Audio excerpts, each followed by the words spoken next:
ဒီတော့အမေရိကမှာတက်ထွာလာတဲ့ Neo Hero ခါလီယာပါဒီနေ့မှာတော့ခါလီယာရဲ့ scale တွေအလုံးလုံးပေါ်တွေကိုရှင်းပြပေးမှာဖြစ်ပါတယ်အရင်ဆုံးသူ့ရဲ့ပတ်ဆက်ကနေစလိုက်အောင်သူ့ရဲ့ပတ်ဆက်က scale တစ်ခုကိုတောင်းလိုက်ရင်ဒီလို water zone လေးပေါ်လာမယ်အဲ zone လေးတွင်းမှာပဲနောက်ထပ် scale တစ်ခုကိုတောင်းပြီး base တက်နှိပ်လိုက်ရင်သူ့ရဲ့တွေးရောသူ့ရဲ့အနားမှာရှိတဲ့ teammate တွေရဲ့တွေးကိုပါပြန်တက်စီမှာဖြစ်ပါတယ်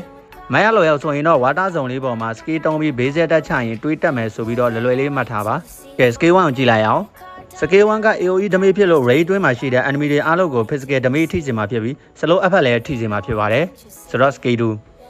2ကတော့ enemy တစ်ကောင်ကိုဆွဲပေါင်ချလိုက်တာပါ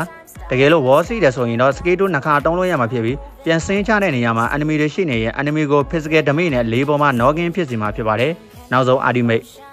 ကတော့သူ့ရဲ့အမီနဲ့လေးပေါ်ကိုပွေ့ချပြီးတော့ကိုလိုချင်တဲ့နေရာကို join stick ဆွဲပြီးတော့ပြစ်ချလို့ရမှာဖြစ်ပါတယ်ပြီးတော့ကြားတဲ့နေရာအနားမှာရှိတဲ့ enemy တွေအားလုံးကိုလည်း physical damage တက်ရောက်စေမှာဖြစ်ပါတယ်။ combo တွေအနေနဲ့ကတော့ passive RGB ဆော့ပါပထမတစ်ခုက scale 1 scale 2 base attack